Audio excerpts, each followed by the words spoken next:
নমস্কার বন্ধুরা, আমার টেস্টি কুকিং চ্যানেলে আপনাদের স্বাগত। আজকে আমি আবারও দুখানা ভোগের রেসিপি নিয়ে চলে এসেছি। আজ যেহেতু হোলি উৎসব, তাই গোপালকে আবারও আমি দুটো ভোগ উপহার দেব। কারণ এই বছর গোপালের আমাদের বাড়িতে প্রথম দোল, তাই আমরা একটু ছোট্ট করেই দুদিনের ভোগের আয়োজন করেছি। তাই আজকের ভোগে আমি যে রেসিপিগুলো শেয়ার করছি সেগুলোই আপনাদের কাছে নিয়ে এসেছি। এটা আপনি ভোগেও দিতে পারেন, কিংবা আপনারা যেদিন রুনাবিষ খান সেই দিনও এই রেসিপিগুলো অনায়াসে খুব চটজলদি বানিয়ে নিতে পারেন, যাতে আপনি তাড়াতাড়ি খেতেও পারবেন, অথবা লোক আসলে তাকেও বানিয়ে দিতে পারবেন। প্রথমেই আমি এটার মধ্যে দিয়ে দিলাম, প্রথমে আমি পোলাও বানিয়ে নিচ্ছি। তার জন্য গোবিন্দভোগ চালটাকে ভালো করে ধুয়ে পরিষ্কার করে নিয়ে এবার একটা প্রেশার কুকার নিয়ে তার মধ্যে ঘি ফোড়নে দিয়ে ওর মধ্যে তেজপাতা দিয়ে এক এক করে গাজর কুচি, ক্যাপসিকাম কুচি, ফুলকপি কুচি, বিনস কুচি আর সমস্ত কুচনো সবজিগুলোকে দিয়ে নাড়িয়ে চাড়িয়ে নিচ্ছি, ভালো করে ভেজে নেওয়ার মতো করে নাড়িয়ে চাড়িয়ে নিচ্ছি। এরপর এর মধ্যে দিয়ে দিলাম পনির কুচি। এটা যদি আপনার ইচ্ছে হয় দেবেন, না ইচ্ছে হলে না দেবেন। সমস্তটা দিয়ে নাড়িয়ে চাড়িয়ে ওর মধ্যে ধুয়ে রাখা চালটা, গোবিন্দভোগ চালটা দিয়েও ভালো করে নাড়িয়ে চাড়িয়ে নিচ্ছি। এরপর এর মধ্যে দিয়ে দিলাম পরিমাণ মতো হলুদের গুঁড়ো, আর দিয়ে দিলাম পরিমাণ মতো নুন আর চিনি। হলুদের গুঁড়োটা অ্যাডিশনাল, আপনার যদি ইচ্ছা হয় আপনি দেবেন। যেহেতু আমি পোলাও বানাচ্ছি তাই হলুদের গুঁড়ো দিয়েছি। এর মধ্যে এবার আমি কাজু কিশমিশ, গোলমরিচের গুঁড়ো আর দিয়ে দিলাম শাহি গরম মশলার গুঁড়ো। এরপর সমস্তটাকে ভালো করে মিশিয়ে ওর মধ্যে মাপ অনুযায়ী জল দিয়ে দিলাম। জলটা কিন্তু আপনি আপনার পরিমাণ অনুযায়ী দিয়ে দেবেন। এরপর ওটাকে ভালো করে নাড়িয়ে চাড়িয়ে নিচ্ছি, দেখে নিন এরকম করে নাড়িয়ে চাড়িয়ে এবার আমি এটাকে ঢাকা দিয়ে দিচ্ছি। দুটো হুইসেল এসে গেছে। এরপর আমি এটাকে স্ট্যান্ডিং টাইম দিয়ে খুলে নিচ্ছি। দেখুন এখানে কিন্তু আমার পোলাওটা একেবারে রেডি হয়ে গেছে, একটু গরম আছে বলে ঘামা ঘামা রয়েছে।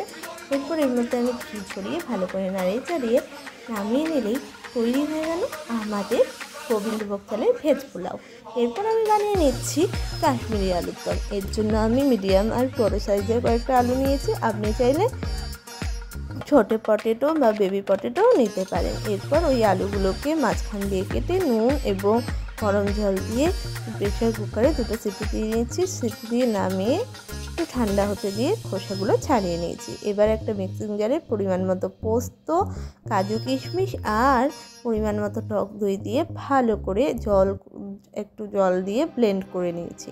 দেখুন এটা কিন্তু ব্লেন্ড হয়ে গেছে। এবার ওইটাকে নামিয়ে আবারও মিক্সির মধ্যে একটু আদা থেতো, লঙ্কা আর মৌরি দিয়ে ভালো করে একটা আদা বাটা পেস্ট বানিয়ে নিয়েছি। এবার কড়াইতে তেল গরম করে এক এক করে সমস্ত আলুগুলো ছেড়ে দিলাম। এরপর ওর মধ্যে নুন এবং মিষ্টি দিয়ে দিলাম। আপনি চাইলে এখানে সর্ষের তেলের জায়গায় সাদা তেলও ইউজ করতে পারেন। আলুগুলো কিন্তু কথা বলতে বলতে আমার মোটামুটি ভালো করে ভাজা হয়ে গেছে। এরপর আমি এর মধ্যে গোটা গরম মশলা দিয়ে দিচ্ছি, যার মধ্যে আছে এলাচ, দারচিনি, লবঙ্গ আর জায়ফল। এরপর ওটা নাড়াচাড়া করে ওর মধ্যে ওই মৌরি বাটার পেস্টটা দিয়ে দিলাম। দিয়ে ভালো করে নাড়িয়ে চাড়িয়ে ওর মধ্যে দিয়ে দিলাম কাজু বাটার পেস্টটা।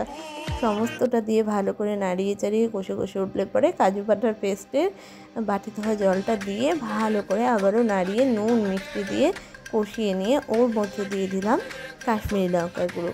যেহেতু কাশ্মীরি আলুর দম তাই কাশ্মীরি লঙ্কার লাল লাল ভাবটা তো দরকারি। এরপর এর মধ্যে দিয়ে দিলাম এমনি শুকনো ভেজে রাখা মৌরি গুঁড়ো দিয়ে ভালো করে নাড়িয়ে চাড়িয়ে যখন কষে উঠলো ভেজে রাখা আলুগুলোও দিয়ে দিলাম।